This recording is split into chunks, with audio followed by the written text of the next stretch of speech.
Coming up on show 549, the Porsche Taycan gets driven, Mini have a big order book, and BMW want to wireless charge your car. Also, Hyundai's new pricing, Peugeot E208 pricing, and the Tesla lawsuit that surprised a few people. Those stories and much more. Good morning, good afternoon, and good evening, wherever you are in the world. Welcome to EV News Daily, Tuesday, 13th of August. My name is Martyn Lee, and it is so good to be back in the old routine. I'm a creature of habit. I love routine. I know what you're thinking. Shock, horror. Here's someone that does a daily podcast, and he's telling us he likes routine. What can I say? I like it. I like my routine. But also like holidays. That's the longest break my wife and I have taken since about a year ago, actually, September. We went on a cruise last year for 9 days. I just spent 7 days in northern Italy. Yes, we flew. We decided a month ago to take this break, and I wanted to drive, and I just couldn't find the right way to do it. Of course, the right way would have been probably a Tesla with unlimited free supercharging, because my route took in loads of supercharging stations. I called my friends at Cleveley EV here in the UK. They hire out Teslas, and I've hired ones before, but they were all booked up, and just the way it works, I had a 7-day period, so I had to fly, because it would have been 2 days of driving, 3-4 days there and 2 days back, whereas flying takes an hour and a half. I do have flight guilt. I would rather not fly if I possibly can, because of the damage that it does, the sheer pollution from people taking flights. More flights being taken this year than ever before around the world, but I'll do all I can to offset that, and I'll certainly work harder to try and spread the word about EVs and clean transports. So, thank you very much for bearing with me while I took my break this year. Like I say, longest break in a year, and without being too self-indulgent, without talking about my story too much, we flew into somewhere called Pisa, if you're interested, and I really didn't do any EV work for a whole week. I took my microphones, which is always interesting, going through security, because the ones that I use for travel are those ones that you might see in a Hollywood movie underneath a big fluffy thing on the end of a boom, but take all that off, and that's what I use when I'm travelling. But it does look, I imagine, under X-ray, quite suspicious, because it is one big, long pole that could be, I don't know, like a weapon or something, but clearly it's not. I get through security every time with it when I fly with that gear. However, I took it all. I just didn't podcast when I was there. We enjoyed the break. We enjoyed the food, the drink. We have friends there, so we went to places off the beaten track, to a restaurant halfway up a mountain where you're eating the olives that were grown just over there, and the tomatoes grown just over there. You can literally see where your food was coming from. So wonderful, great break. And whilst we were there, we did hire a car. I couldn't hire an EV, which was really annoying.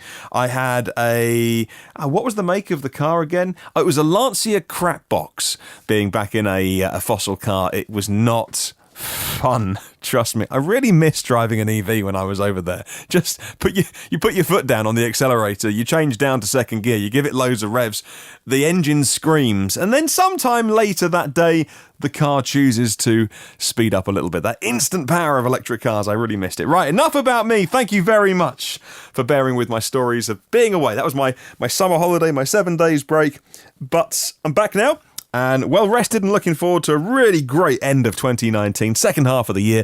And actually, without saying too much, what I've been working on over the last I'll say 3 or 4 months, but what I've been working on is launching new daily podcasts, but not one, not two, but the idea is three new daily podcast channels, all about cars and about the things that I'm interested in.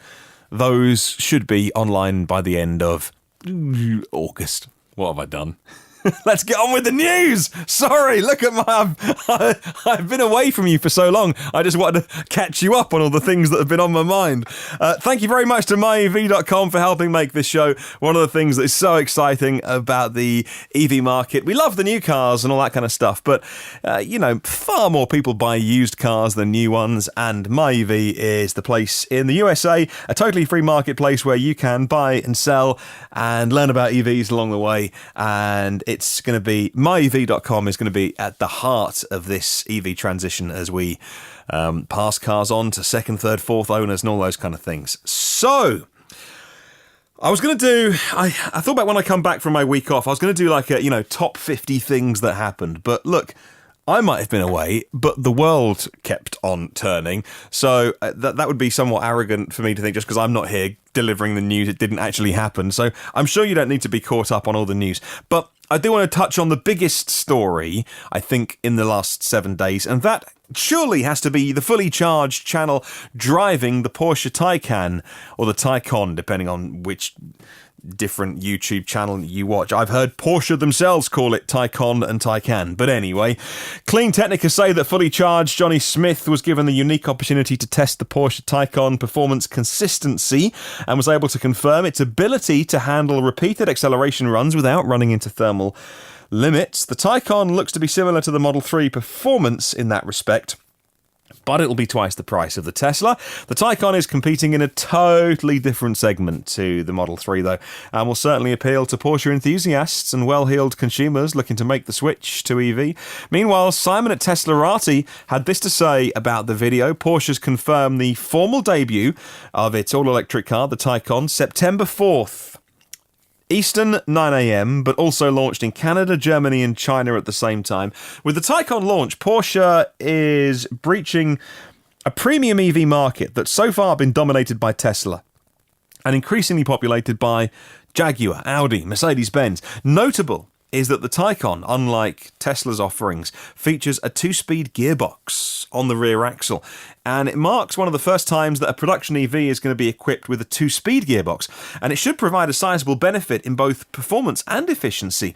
It would be interesting to see how Porsche engineers have managed to put together the Taycan gearbox. Going way back, so obviously Tesla was a different company at the time, headcount was vastly different, probably in the hundreds, not the tens of thousands, but the original Roadster back in the day did have a 2-speed gearbox, and it ate itself every time. The components kept breaking because the gearbox that they had access to couldn't handle punishment. Now, clearly, like I say, the original Roadster, when Tesla was hundreds of people big, not tens of thousands, not 40,000 people big, Porsche and the backing of VW clearly have that brain power, that resource, that sheer heritage of building gearboxes to probably, make that work in a way that Tesla never could. Maybe they would now. Interesting that the car has a 2-speed gearbox. Not that you are changing gear, I should add, by the way, because newcomers to the podcast might think, oh, right, is there a first and second gear lever? No, it does all that, but on the rear axle would suggest that it's being used for the super top speed. So the front and the rear motor, I imagine, when it's low geared, it's for that acceleration, and then it wants to get that high speed, and so it wants to move all the power to the rear axle, I imagine, when it's not doing that hard acceleration. I imagine that's what it's for. I don't know. I'm guessing. Back to Clean Technica, they say that the Porsche Taycan variant, the most powerful one that Jonny Smith was driving, was the version that does 0 to 62 in under 3.5 seconds. Even then, he couldn't give the exact number. They had a little V-box that was stuck to the windscreen, but all he would say is under 3.5 seconds. 0 to 124 miles an hour, that's 200 Ks, is under 10 seconds. He was going to about, I think the most he did was 228 kilometers when he was racing an aircraft, a jet that was landing on the adjacent runway. What's very encouraging is that the Taycan will have much better acceleration times to 124 miles an hour than the top of the range, more expensive Panamera Sport Turismo Turbo, the SE Hybrid, sibling Porsche, of course, $188,000 for that, and the EV version is cheaper and performs better. It's an indication that Porsche is serious about its EV strategy, and not just playing politics, unlike other luxury German brands can be accused of. They would, of course, defend that accusation. Moving to the forums, interesting to see how different people took to this. User Karen said, and I quote, talking about repeated launches without degraded performance in a way suggests that Teslas can't do them, but the Model 3 has always been able to, and the Model S and X have been able to since the Raven update. Yeah, Karen, I agree with that comment. The genius of the Porsche video, the genius of going with fully charged, the genius of Porsche's marketing department of choosing didn't go with a car and driver, a motor trend, a Top Gear, a motor1.com. The genius of doing fully charged, of a channel that is purely there as an even though they can be critical of EVs, because I think Robert Llewellyn, Jonny and the team, they can be critics when they need to, largely, much like me and this podcast, they are largely an advocacy channel for EVs. So it's balanced, but it's always going to probably give the benefit of the doubt to the EV. The genius of that is that all they allowed fully charged to do was those repeated runs, 0 to 120, 130 miles an hour, but in a way, and that's what actually I think Jonny said, and I haven't got the clip to hand, but I've watched the video many times. I think, and I'm probably paraphrasing here, he says something like, "My job today is to prove the repeated performance." Like, that's why they invited Fully Charged to do it, with a very strict set of rules. You can't do any more of a review than whatever it was, 26, 28 times that they did that launch control to prove that the Porsche Taycan engineering is able to do it again and again and again. And in a brilliant way, not only promote the benefits to them, but also throw shade on Tesla and diss Tesla along the way. Not that they ever mention Porsche, don't mention Tesla. Jonny did, of course, in the video. You have to give Tesla a mention if you're talking about high performance EVs that will be up against the Porsche Taycan. But in a very, very clever way, they managed to diss Tesla without actually coming across as Porsche being the bad guys and, bitching about them, by doing this repeated test and insinuating, suggesting that they're the only ones that can do it, because of course in the past old versions of the Model S and the X haven't been able to. They've had to cool down after too many ludicrous runs. I'll give the parting comment to the forum user Philip D, who said this: "No matter how you feel about the Taycan, it's an historic moment. It's the first serious EV from a legacy automaker, not some half-baked, compliance, low-range, underpowered, compromised, lesser version of an ICE offering." I think it's a really interesting way to end that story, and it was the biggest story of the last 7 days. The video's had more than 1 million views now. It's huge interest on the Fully Charged channel, and clearly going far and beyond the EV community that you and I are so interested in, and showing off EVs to a different, wider mainstream audience, which just gets me pumped, gets me excited. I love that thought. And that commenter, Philip, there, highlighting really the crux of it. No matter how you feel about whether you're a certain fan of a certain make, the fact that Porsche have done this is a huge sign that it's the first legacy automaker taking it really seriously. There's a few Bolt owners listening to this right now, a few iPace owners going, I disagree with that. But we can't all agree all the time, can we? Let's move on. Hey, this was huge news, actually. Within less than a month of it going on sale or on pre-order, the number of Mini electric pre-orders increased from over 40,000 to 45,000, according to German media, citing the Mini E project leader Elena Eder reports Inside EVs. The pre-orders do require deposits for the Mini E, which means that the interest in the new model is significant. The production is expected to begin November 1st, later this year. Less than 45,000 definitely going to be made in the first few months. I don't believe that Mini and BMW have that production power. So I think if you're on the waiting list, if you've put a deposit down, you might be waiting a while. But it's a great sign, actually, that the Mini there has captured a ton of attention. A positive story, if you ask me. Not if you're at the end of the queue, I'm sure, but a very positive story. Let me have a slurp of tea. I've been away for a week. I'm out of practice at talking non-stop for 20 minutes.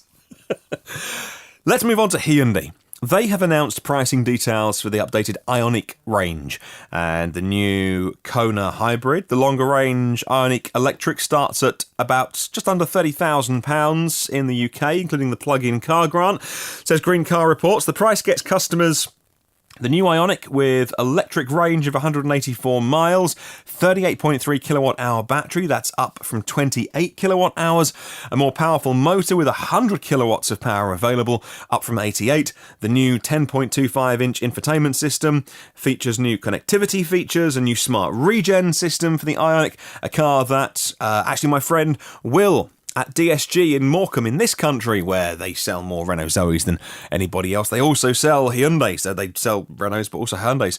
So doing good business with the Kona, not that they're selling a ton because no one is, but they're getting a lot of interest. But actually with the Hyundai Ioniq, a car in full electric form that is crazy efficient. I mean, it just wins all of the efficiency tests. If you watch like Bjorn Nyland's channels, I'm sure their phone is going to be ringing now from people saying, hey, I want to buy the new one. Moving on to Peugeot, they've announced here prices and specs for the new 208, and that includes the new electric E208.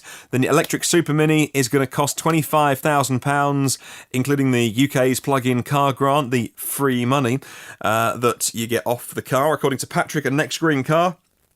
50 kilowatt hour battery on that, 100 kilowatt motor. The E208 is coming in one of four trims, either the Active, the Allure, the GT line and the GT. The Allure sees a £1,200 premium over the entry level spec. The GT line starts at 28 grand and the E208 is on the GT trim, £29,000. So if you want to get a new Peugeot 208 and you want it in pure electric form, then you've got to go GT trim and you've got to go £29,650. It's a car that many people like. I think it's going to be great for driving instructors, for people wanting a small city car like me. I drive the Renault Zoe because it's a great city car and I'm almost 200 miles out of the new one. Oh, and if you're still catching up with old shows, yes, we bought a new car a couple of weeks ago and then immediately went on holiday. Trust me, I am not flush with money. Don't get that idea. Let's talk about BMW. They announced the US market extension of their wireless charging pilot program.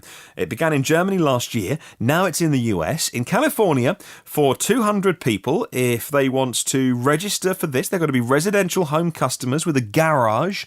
And if you have the 530e, it's a lease vehicle, the 530e, got it on lease, BMW can apply to them. BMW will cover all the costs, the expenses, and the expenditures. They will install, maintain, and deinstall at the end of the trial a ground pad module. BMW's wireless charging enables electric energy from your power supply via the ground pad to be transmitted to the high voltage traction battery system without any cable being plugged in when the vehicle is positioned over the induction pad. I think induction charging is going to have a really interesting set of use cases: public transport, taxi drivers, maybe even eventually on streets, who knows. I get a lot of kickback online on socials. People email me that says, look, what's the hardship of coming home, picking up a cable and plugging it in? I get it. And I agree with you. But also my iPhone 10 has got induction charging, and I must admit that it's handy just to put it down and it starts charging. What's the hardship of plugging in an iPhone? There isn't any. But it's like 0.01% of friction. And so I prefer just to put my phone down and it starts charging. And I think that's kind of, we're all essentially pretty lazy. And actually, if, there's the technology there that you can just go somewhere and your car starts charging, well, why wouldn't you do that? I love a bit of induction charging chat. Let's move on to talking about two new fast charging networks in the UK that happened in the last few days. Huge news in this country, and we're kind of catching up with Electrify America, with the European networks. The British charging operator InstaVolt, they don't make their chargers, by the way, they buy theirs in US technology, I think they use. InstaVolt have expanded their stations to now have 125 kilowatt chargers. The first one was in their hometown of Basingstoke, and it's an exciting thing to be talking about. Some people call that place Boringstoke.